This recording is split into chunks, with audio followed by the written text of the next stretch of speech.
కొత్తదనే కాదు, పాత సినిమా అయినా సరే ఏదో ఒకటి కష్టకాలం. ఎందుకని? అందుబాటు ధరల్లో ఉన్నప్పుడు టికెట్లు. ఇప్పుడు 47లో స్వతంత్రం వస్తే అప్పుడు ఏ పావలాన ఉండేటటువంటి నేల టికెట్లు 10 పైసలు పావలా ఉండేదట.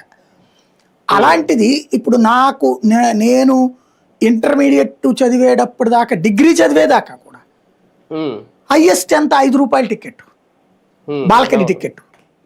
కుర్చీ అయితే 3.5, బాల్కనీ అయితే 5 రూపాయలు, ఇట్లుండేది రేటు. అలాంటి స్టేజీ నుంచి సరే నా డిగ్రీ అయ్యింది, నా చదువులు అయినాయి, ఉద్యోగంలోకి వచ్చాం, అప్పుడు కూడా అట్లాగే ఉంది.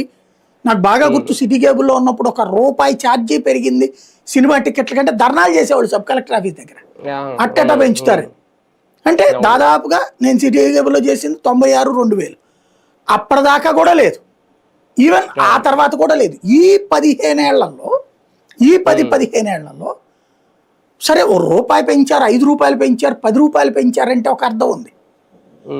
ఏకదం ₹150 టికెట్, ఏకదం ₹250 టికెట్. ఏంటిది అసలు? మామూలు థియేటర్లో, సింగిల్ స్క్రీన్ థియేటర్లో కూడా ₹80, ₹100 టికెట్. ఈ స్టేజీ మూలంగా ఏమైంది? అంత ఎఫర్ట్ చేయలేక సినిమా థియేటర్కి వెళ్ళాలంటే డబ్బులు బల్క్గా చేతిలో పెట్టుకోవాలి. ఇప్పుడు మేము ఇదివరకు, మేము కాలేజీలు చదివేటప్పుడు